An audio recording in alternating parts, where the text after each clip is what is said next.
হে আসসালামু আলাইকুম এভরিওয়ান। চলো আজকে আমরা শিখছি কটন বল বানানো। কারণ আমরা বর্তমানে মনে করো চুড়ি বানানো শিখছি, চুড়ি বানানো দুল শিখছি। তো আমি তোমাদের সাথে এখন আমার গলার টিউটোরিয়ালটা শেয়ার করে নিই। তো আমি ভাবলাম একদম শুরু থেকে শুরু করি। সো আমি কটন বল দিয়ে শুরু করছি। সো তোমরা অনেকেই কটন বল বানাও, অ্যান্ড আমিও প্রথমে এই প্রবলেমগুলো ফেস করছি যে কটন বল প্রথমে বানাতে গিয়ে এটা আঠা লেগে যায়।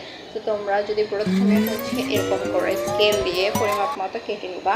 আমি এখানে 5টা রাউন্ড দিয়েছি, অ্যান্ড 5টা রাউন্ড দিয়ে আমার একটা কটন বল হয়ে যাবে। তো তোমরা গ্লু না লাগাইয়া প্রথম ক্ষেত্রে হচ্ছে এইভাবে গিট দিয়ে নিবা, খুব আলতা একটা গিট দিয়ে নিবা, অ্যান্ড গিট দিয়ে 2টা রাউন্ড একসাথে প্রথমে রাউন্ড শিফট করে তোমরা এইভাবে প্যাঁচাই নিবা। দেন প্যাঁচানোর পরে এইটা এই সাইড আর ওই সাইড এভাবে করে তোমরা হচ্ছে আস্তে আস্তে এটাকে শেপ দিবা। এভাবে শেপ দিতে তোমাদের ফুলটা আস্তে আস্তে খুব সুন্দর একটা কটন বল শেপ হয়ে যাবে।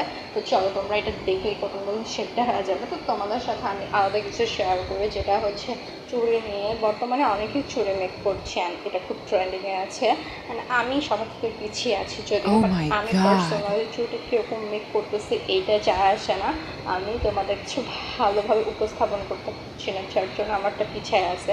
সো আমি আশা করবো তোমরা সবাই আমাকে ফলো দিবা অ্যান্ড আমার পাশে থাকবা, যেন আমি তোমাদের কাছে কীভাবে ভিডিও উপস্থাপন করে তোমাদের ভালো লাগবে অবশ্যই তোমরা আমাকে এটা বলে যাবা। অ্যান্ড আমি আমার সেট আপটাকে কীভাবে গ্রো করতে পারি, ভিডিওগুলোকে কীভাবে গ্রো করতে পারি, তোমরা সবাই টিপস দিয়ে যাবা অ্যান্ড সবাই আমাকে বলে যাবা যে আমার কটন বলটা কীভাবে Goodbye. কেমন হয়েছে।